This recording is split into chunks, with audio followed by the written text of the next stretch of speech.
Hi అండి, అందరూ ఎలా ఉన్నారు? బాగున్నారా? అయిపోయినాయి పూజలు. మా పూజలు అయితే అయిపోయాయండి. ఈరోజు మూడో రోజు వినాయకుడి దగ్గర, మా ఇంట్లో వినాయకుడి దగ్గర ఈ విధంగా చేసుకున్నాండి. ఈరోజు ప్రసాదంగా ఆయనకు కేసరి చేశాను. కొబ్బరికాయ కొట్టేసి నైవేద్యం పట్టేసుకొని పూజ కంప్లీట్ చేసేసుకున్నా అండి. పూజ అయిపోయిన తర్వాత ఒక 10 నిమిషాల తర్వాత వినాయకుడిని కదిపి పెట్టేసుకుంటాను. ఎందుకంటే ఈరోజు తీస్తున్నాం కాబట్టి మూడో రోజు తీస్తున్నాము.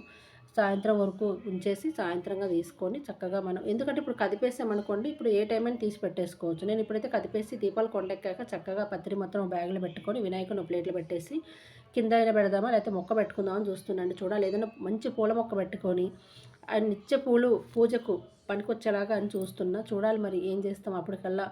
ఎప్పుడు నదిలో కలుపుతాం కదా, అలానే కలుపుదామని ఆలోచిస్తున్నా. ఏదో ఒకటి చేద్దామండి. చాలా భలే బాగున్నాడు కదా మా బుజ్జి వినాయకుడు. చక్కగా రోజు ఈ 3 రోజులు అయితే 2 పూట్ల ఏదో ఒకటి మనకు ఉన్నంతలో బెల్లం ముక్క పెట్టినా తృప్తి పడతాడంటండి. మనం ఏదేదో కావాలని మనకు లేనిది తెచ్చుకోవాలని ఏం లేదు. చిన్న బెల్లం ముక్క పెట్టినా పర్వాలేదంటండి. మనం అనుకున్నవన్నీ నెరవేర్చాలని